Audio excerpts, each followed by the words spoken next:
Ok les gars, nouvelle vidéo aujourd'hui avant le match du Barça contre Elche. Franchement, d'après ce que j'ai vu là, Baldé n'a pas été convoqué. Donc, ce qui veut dire que si Baldé n'a pas été convoqué, il y a des chances que Baldé puisse partir. Soit à United, ou soit dans un autre club. Mais quoi qu'il en soit, il n'y est pas présent. Cancelo est arrivé, Cancelo est dans la shortlist pour pouvoir jouer. Mais Baldé n'y est pas. Donc les gars, Baldé va sans doute s'en aller. D'un côté, c'est bien.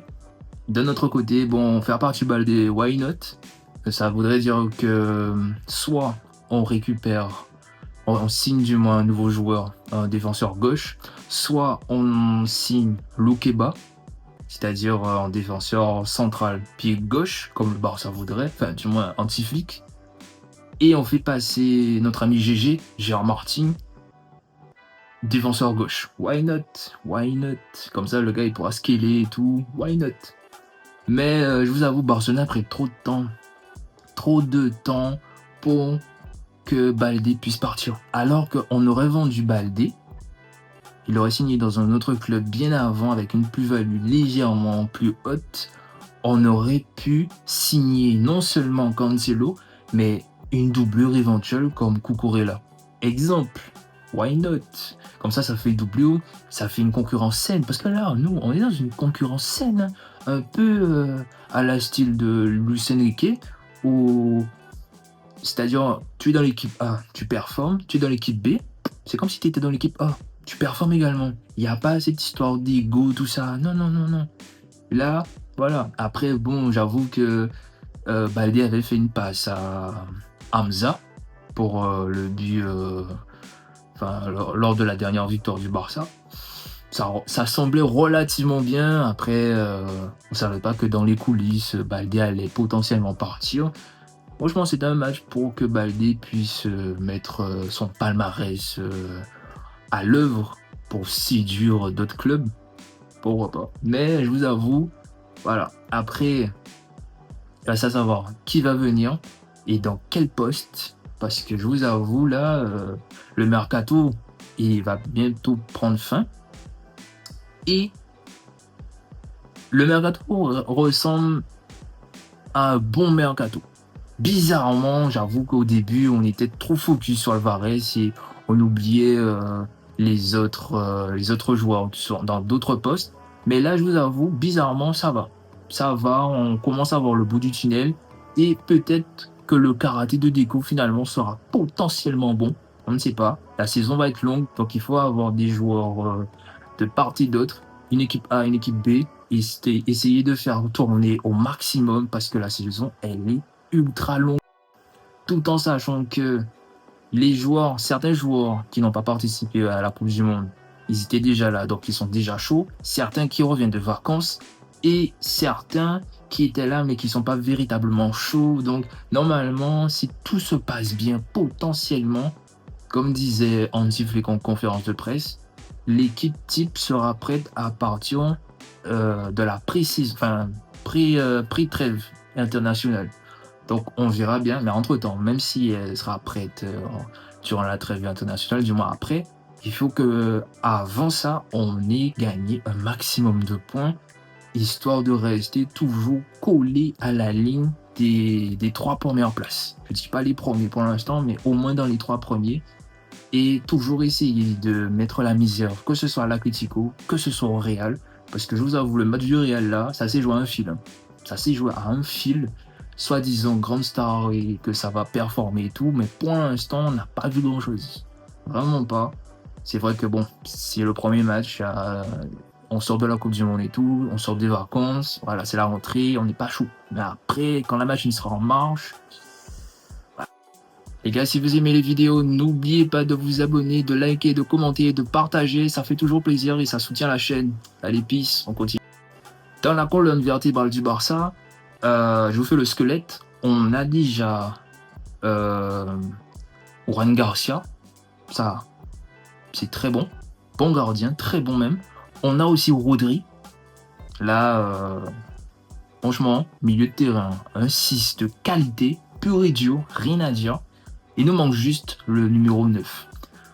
On était grave focus sur Alvarez, mais au final, on a perdu d'autres alternatives, d'autres top players, vous voyez. Et au final, on commence à le payer. Bon, après, sauf surprise du chef, de Deco et du mercato footballistique, un joueur peut décider de partir.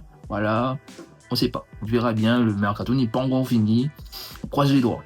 Mais le fait d'être resté trop longtemps sur la piste d'Alvarez, on a oublié d'autres bons buteurs. Et là, j'entends des noms et tout machin, mais si c'est pour avoir comme piste alternative des joueurs qui sont de base remplaçants, tout en sachant qu'on a déjà un remplaçant, même s'il peut être le troisième buteur, mais on a déjà un remplaçant. Donc, nous, c'est soit on arrive à recruter un buteur avant la fin du mercato, soit on ne recrute pas de buteur, donc on fait jouer Rafinha buteur en attendant. Et pour le mercato de janvier, on essaye de faire venir un vrai buteur. Mais dans le cas contraire, ça sert à rien d'aller prendre un buteur remplaçant pour qu'il puisse essayer de faire quelque chose. Parce que je vous avoue, Gordon, il peut jouer buteur. Adeyemi, même si c'est pas son poste de prédilection, peut jouer buteur.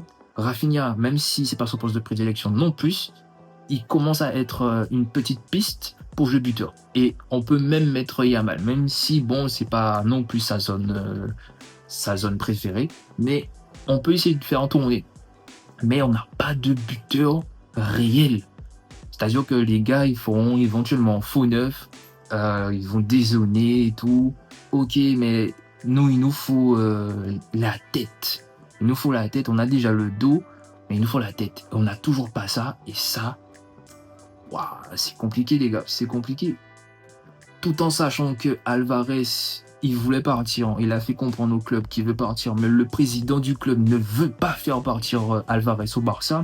Il veut l'envoyer à Arsenal. Le joueur lui-même ne veut pas partir à Arsenal, mais commence à envisager la piste de partir à Arsenal pour éventuellement performer. Mais bon, en termes de visa, je pense que c'est quelque chose de temporaire. Il me semble un truc comme ça. Et Alvarez, c'est un joueur très famille, donc en fait, il veut faire venir sa famille. Mais si sa famille peut venir, mais que de manière temporaire, ça le dérange. Du coup, en restant en Espagne, il n'a pas ce problème. Il n'a pas ce problème. Entre-temps, la piste Lautaro Martinez, elle était éventuellement une bonne piste, sauf que le joueur lui-même, il est bien à l'Inter Milan. Je vois pas pourquoi le gars partirait. Et le gars, il performe, il marque des buts. Sa femme a dit « Vamos, mi amor », un truc comme ça, pour une nouvelle saison à l'Inter Miami, enfin à l'Inter Milan, excusez-moi. Je vois pas pourquoi le gars partirait. Et puis, le gars n'a pas de conflit direct ou indirect avec le club. Pourquoi le gars partirait? Pourquoi? Il y a aussi la piste Guirassy, le joueur de Dortmund. Peut-être, pourquoi pas, surtout que Hansi Flick aimait bien le profil du joueur. Il y a aussi des rumeurs avec Gyökeres. Peut-être, pourquoi pas. En termes de défenseur gauche, il y avait Salina, je crois, un truc comme ça, Georges Salina. Il y a aussi le joueur de... Comment il s'appelle encore? Le joueur de Newcastle, qui peut faire un bon binôme avec Gordon, si toutefois il vient. Mais bon, c'est pas encore sûr non plus. On a aussi Loukeba. Ça peut être une bonne piste, Loukeba, Koubarsi. Et on peut mettre un doublé au Koundé, ou bien Koundé. En fait, Koundé, il aura toujours... il sera toujours soit défenseur central, soit défenseur droit. Voilà. Après, on a Eric Garcia qui peut faire milieu de terrain, défenseur gauche, enfin droit, et défenseur central. Et on a Xavi Expar qui peut être milieu de terrain aussi, défenseur droit. Là, on a Baldé qui part. On a aussi Casado qui part. Et on a aussi Hector Fort qui part. Et peut-être éventuellement d'autres petits jeunes qui partiront. Donc ça fera éventuellement dans les 100 ou 80 ou 95 millions de fair play financier. Donc why not? Why not? Surtout qu'on peut essayer de gratter un maximum sur Baldé, même si on n'a pas pu véritablement surfer sur la vague Ferran Torres. Mais voilà, le, le dégraissage de joueurs qui ne sont pas, on va dire, motivés ou qui n'impactent pas véritablement le style de jeu du Barça, s'en vont. Et là, ça fait du bien, ça donne de l'air frais. Et c'est ce qu'on aime. Et on attend le match plus tard du FC Barcelone contre Elche, en espérant que Barcelone puisse s'amuser, nous donner du spectacle. Et surtout, gagner le match. Gagner le match. Parce que Rodri, bon, il vient d'arriver, donc il ne pourra pas jouer. Mais, dans les prochains jours, on verra Rodri, on verra ce que ça donne sur l'air flic et tout. Et surtout que le gars, il sort du coaching de Pep Guardiola.